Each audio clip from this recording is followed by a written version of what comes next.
شما اینجا منتظر باشی. باشه. من یکم دیگه میام. منتظر باشی.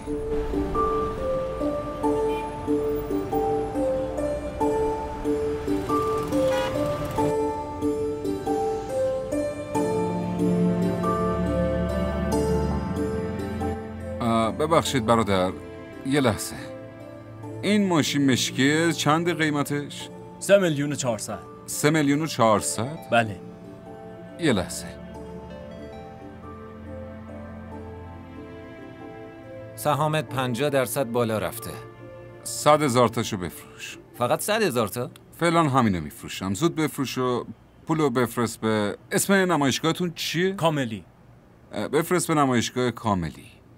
اونجا چی کار میکنی؟ دارم یه ماشین میخرم. خیلی خوب، الان اونجایی؟ آره دیگه اینجا. ببین اونجا یکی هست به اسم گوهری. گوهر. اینجا آقای گوهری داری؟ الان صداشون میکنم. ممنون. یه لحظه وایسا. یه لحظه. سلام عرض شد. سلام آقای گوهری. لطفا صحبت کنید. ممنون. بله. سلمان چطوری تو؟ آها. باشه حتما. حله داداش. من میگم. قربان 50,000 تاشو تخفیف میدم بهتون. خیلی ممنون. خواهش میکنم. بفرمایید. وکاس لطفا فاکتور رو بنویس.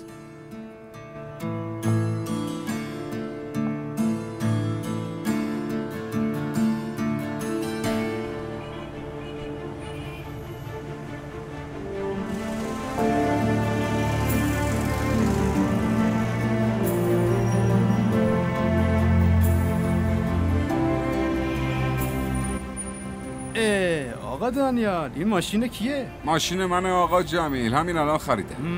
به به، انقدر سریع؟ خیلی هم قشنگه. این موتور رو میخوای چیکار کنی آقا دانیال؟ اون خونه‌ای که دیدیم اینو بذارید پشت همون خونه. منم دارم میام. باشه الان پولتونو میارم. باشه خوبه.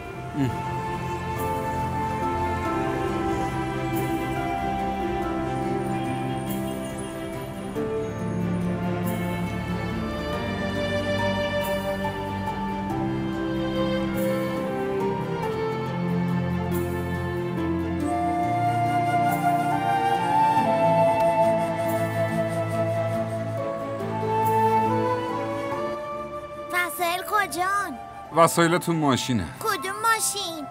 مگه اینو نمیبینی؟ ماشین گرفتی بابا؟ برای کیه؟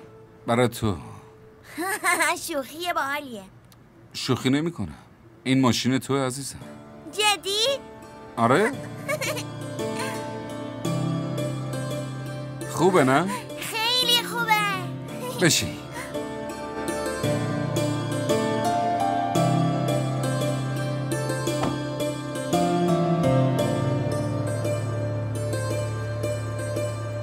کجا میریم؟ داریم میریم خونه. ممنون بابا، دوست دارم. منم دوست دارم. حالا ببین چطوری رانندگی میکنم. حاضری؟